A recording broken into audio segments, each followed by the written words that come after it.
Welcome to EFD, people, and today we're going to look at 10 transfers that ruined a manager. And if you haven't already, go over to our Twitter and follow the EFD account. 10. Radamel Falcao and Jose Mourinho.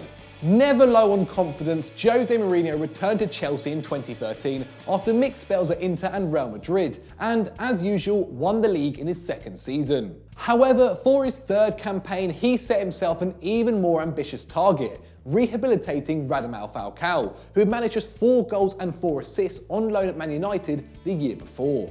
With Didier Drogba leaving Stamford Bridge for the second time, it was thought that Falcao could replace the Ivorian's physical presence up front and take some of the pressure off first-choice forward Diego Costa. But the Colombian was even worse in London, scoring once in 12 appearances, while Costa, exhausted from another grueling campaign, managed just 12 in the Prem. In the 16 games before Mourinho was sacked, he lost 9 times, including 4 times at home, as many home defeats as he had suffered in the 15 years of his career up to that point. He has since moved on to Man United, where he finally failed to win the title within 2 years, while Falcao has hoisted the league and trophy and bagged more than 50 goals since 2016. 9. Romelu Lukaku and Ronald Koeman. Ronald Koeman's tenure at Everton saw the Toffees flex their new transfer market muscle after their 2016 takeover by Iranian billionaire Farhad Moshiri.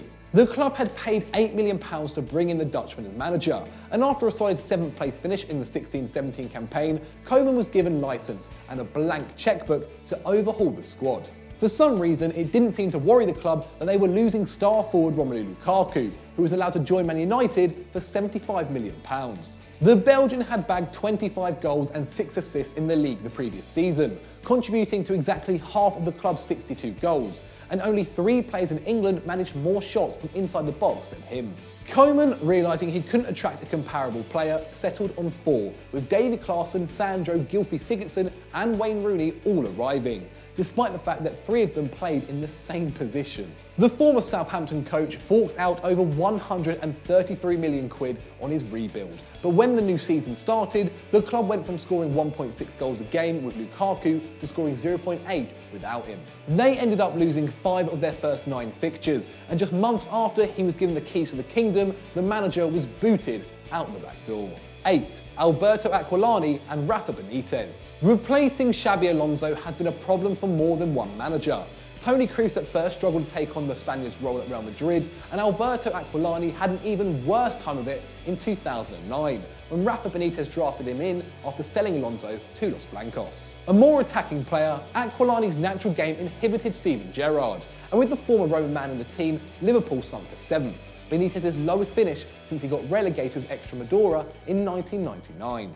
It was a shocking decline for a coach who had lifted 7 trophies in just 9 years, including 2 Spanish titles and the Champions League. Aquilani and Benitez both left Anfield in 2010, and the manager has won just 1 major piece of silverware since, the 2013 Europa League.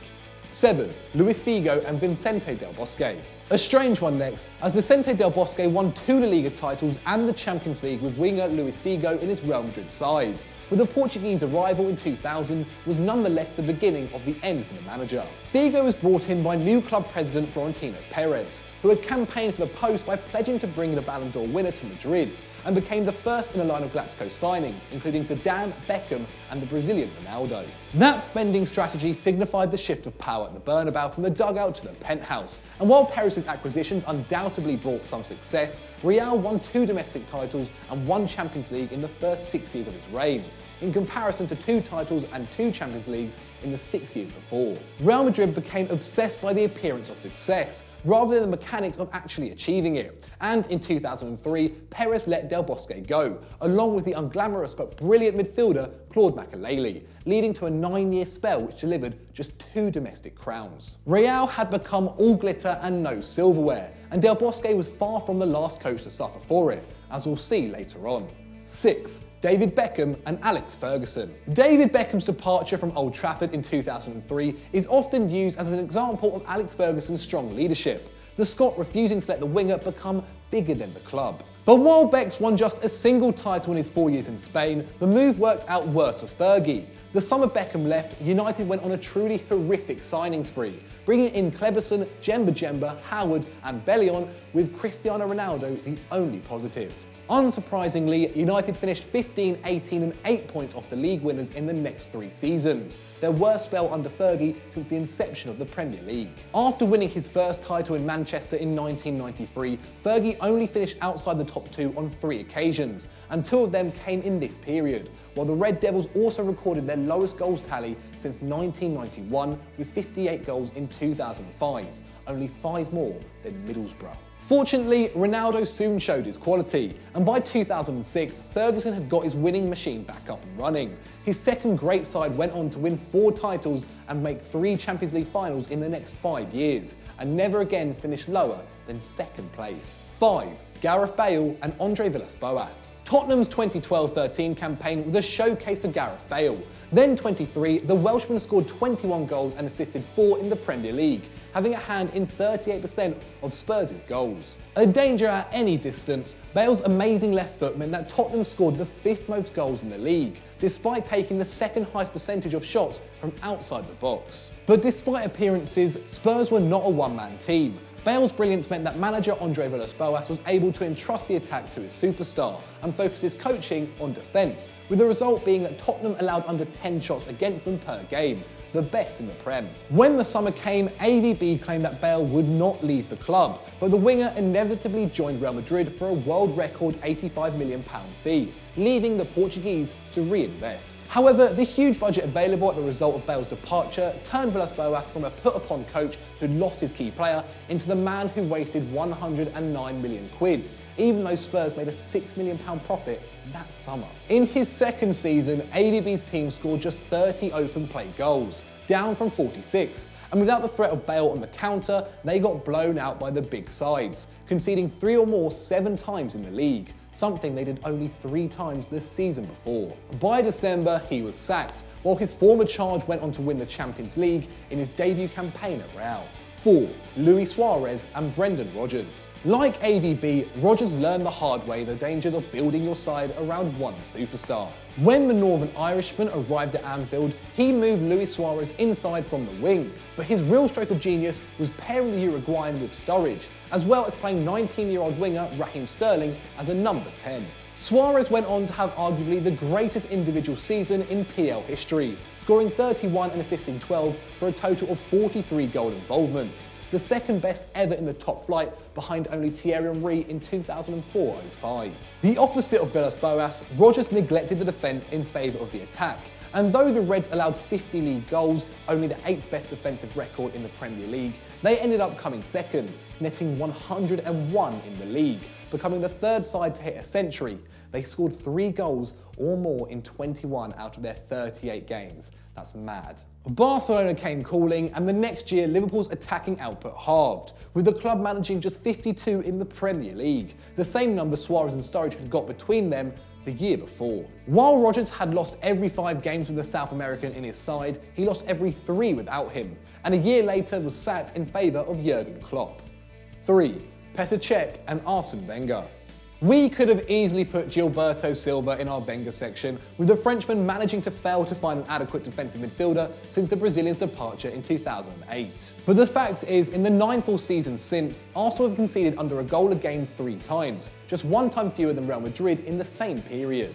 But Petr Cech, who joined in 2015, was meant to take the Gunners to the next level. The Czech stopper was their only signing of that summer in a remarkable show of complacency, but former teammate John Terry predicted Cech would save Arsenal 12 or 15 points a season, enough to bring home a title. While Wenger's team conceded 1.1 goals a game before signing the ex-Chelsea man, they have allowed 1.2 a game since, surrendering the league to Leicester before slipping out of the top 4 for the first time under Wenger, and losing their permanent spot in the Champions League. Once legends, Cech and Wenger's past glories have now been tarnished by not knowing when to quit.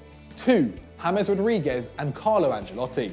It was hard to see how Real Madrid could decline back in 2014. Carlo Ancelotti had just completed an outstanding first season at the Bernabeu, winning the Copa del Rey and the Champions League. President Florentino Perez had sold Mesut Ozil to bring in Bale, and Ancelotti crafted a brilliant 4-3-3, which outscored every team in Europe, averaging 2.7 goals per game, the same number you get in the average Premier League match, while conceding just 49 in 60. The European crown was Real's 10th, and the first since the year 2000. but Perez couldn't help interfering. After the summer's World Cup, he shelled out £63 million for the tournament's top goalscorer James Rodríguez, meaning Angel Di Maria, a star of the previous campaign, departed for Man United, and Ancelotti had to change formation to fit the Colombian and Bale in the same XI. With a more attacking lineup, Real scored more goals overall, but sacrificed their edge against the top sides, losing at home to Schalke in the Champions League before being dumped out by Juventus in the semi. Having borne all Perez's meddling with his usual gentlemanly patience, Carlos still couldn't escape the axe, and was ditched after 2 years in favour of Rafa Benitez. Needless to say, it didn't work out. 1. Robert Lewandowski and Jurgen Klopp. Taking over the second biggest side in the country is often a poisoned chalice, but Jurgen Klopp's early years at Borussia Dortmund were more successful than any fan could have ever dreamed of. Striker Robert Lewandowski, brought in from Lech Poznan, scored 103 goals in 187 games under the manager, racking up 20 league goals in 3 consecutive seasons, and winning 4 trophies in 4 years, including 2 Bundesliga. However, Jupp Heynckes broke Dortmund's stranglehold on the league in 2013, and Pep Guardiola widened the gap, poaching Mario Götze from BVB before stealing Lewa on a free in 2014, after Dortmund refused to sell abroad for a knockdown fee. With Aubameyang still playing on the wing, Borussia had a replacement ready to go, but the transition was to prove rocky. Obviously, the Bavarians won the league in Lewa's debut season, their 3rd in a row at that point, but Dortmund went into freefall. Having scored 80 league goals the previous campaign, they plummeted to 47 without the pole, and went from losing 7 league games to losing 14, clocking up 11 defeats in the Bully by February. In the end, they came in 7th, their lowest finish since 2008, the season before Klopp arrived, and to rub salt into the wound, exited the Champions League in the round of 16, before losing in the DFB Pokal final. The manager quit, and Bayern have won every title since. So that was our top 10 transfers that ruined a manager. Have we missed any out? Let me know in the comments below. Or let me know on Twitter. Make sure you're following our EFD account, and me as well, because why not? If you've enjoyed this one, check out the video on screen right now. And as always, guys, don't forget to like and subscribe.